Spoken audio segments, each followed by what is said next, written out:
Hey there, this is MathCamp321 presenting a quick video on related rates. This example was actually a request for a related rates question involving trigonometry. So let's take a look. A ladder 10 feet long rests against a vertical wall. If the bottom of the ladder slides away from the wall at a speed of 2 feet per second, how fast is the angle between the top of the ladder and the wall changing when the angle is pi/4 radians? Why don't you pause the video for a moment and just read that again to make sure you have all the essentials down. Okay, I hope you have a better sense of what that question is asking. The next thing that I'm going to do is draw a quick diagram of a house or something with a vertical wall and this ladder. Okay, so the first thing that I might notice is that a right angle is formed where the vertical wall and the ground meet, and then we have the ladder over here which serves as the hypotenuse.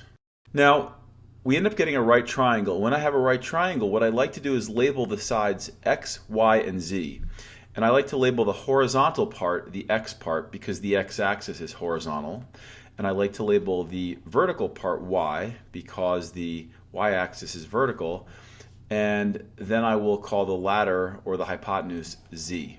Now I'm going to read through the question again, parsing each little part of it and writing down at the same time the things that I'm given and the things that I'm asked to seek out. The first thing that I see is that the ladder is 10 feet long, so z is equal to 10 feet. Now they're telling us that the bottom of the ladder slides away from the wall at a speed of 2 feet per second. So that's directing me to this horizontal component called x. And the bottom of the ladder is being moved away from the wall at a speed of 2 feet per second. So what that's telling me is that over time, this quantity x is actually getting longer and longer and longer. It's getting bigger. So I'm going to say that dx dt is equal to positive 2 feet per second.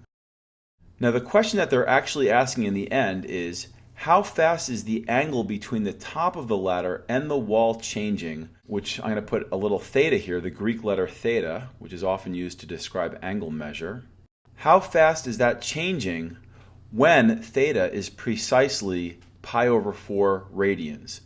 So the question, the way that I see it, is find the rate of change of this angle here, or find d theta dt at the precise moment that theta is pi/4 radians. So in this green box are all of the givens, the essential facts of the problem, and also what I really need to find, which is d theta dt. Let's see, I'm gonna start interacting with this diagram now, and I'm gonna put that z is equal to 10. And I'm going to think for a moment as to which of the three primary trig ratios would be the best one to use. I could use sine, which is opposite over hypotenuse, or I could use cosine, which is adjacent over hypotenuse, or I could use tangent, which is opposite over adjacent. Well, I somehow want to involve the latter, which is the hypotenuse, and the one piece of given information is that dx dt, or the rate at which the ladder is sliding away from the wall, is 2 feet per second. So I think it's going to make the most sense to involve this x and to also involve the hypotenuse. So this is the opposite side and the hypotenuse. And for that reason, I'm going to select sine. And I'm going to say that sine of theta is equal to x over z. Now the way I see it, there are three variables, x, z, and theta. And I need to ask myself if, over time, these quantities are changing. So let's start with theta. Over time, as the ladder is being pulled away, is that angle theta changing? The answer is yes. So I can't sub in for theta right now. Over time, is x changing? Is this distance along the bottom of the triangle, is it getting bigger over time? And the answer to that is also yes, because of course as the ladder is being pulled away, that's increasing the length of the base of the triangle.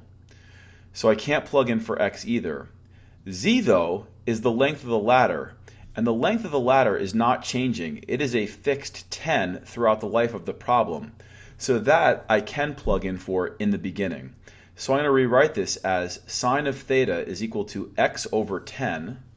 And I'm going to rewrite it one more time, saying sine of theta is equal to 1/10 x. Now I've whittled the primary equation from 3 variables down to 2 variables, so that's just going to make it a little bit easier. So now I'm going to differentiate both sides implicitly with respect to time t. So the derivative of sine theta with respect to t is going to be cosine theta d theta dt. On the other side, the derivative of 1/10 x with respect to t would be 1/10 dx dt. Now, my objective is to get d theta dt by itself. That's what I'm asked to find. Find d theta dt. So I need to get that by itself. So I have to get rid of this cosine theta. So to get rid of the cosine theta, I could divide both sides by cosine theta.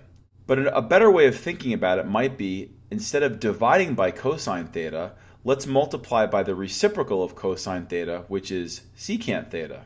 If we do that, then we're left with d theta dt equals 1/10 dx dt times the secant of theta.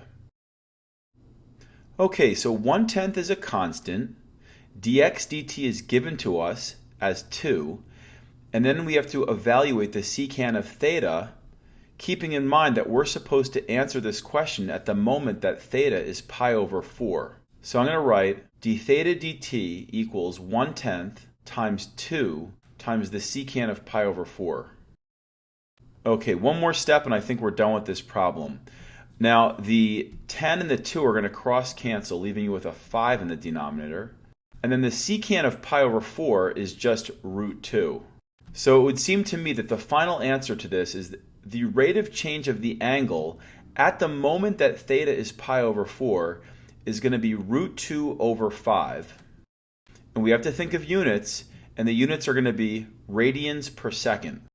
So again, this question was done because it was a request question. It's a nice question because it involves some trigonometry, and we just had to set up a right triangle and decide which of the 3 trig ratios was going to be the best to use, sine, cosine, or tangent. So having a diagram, of course, is critical in making this determination. I hope this video helped, and now you're ready to do some other trig related rates questions.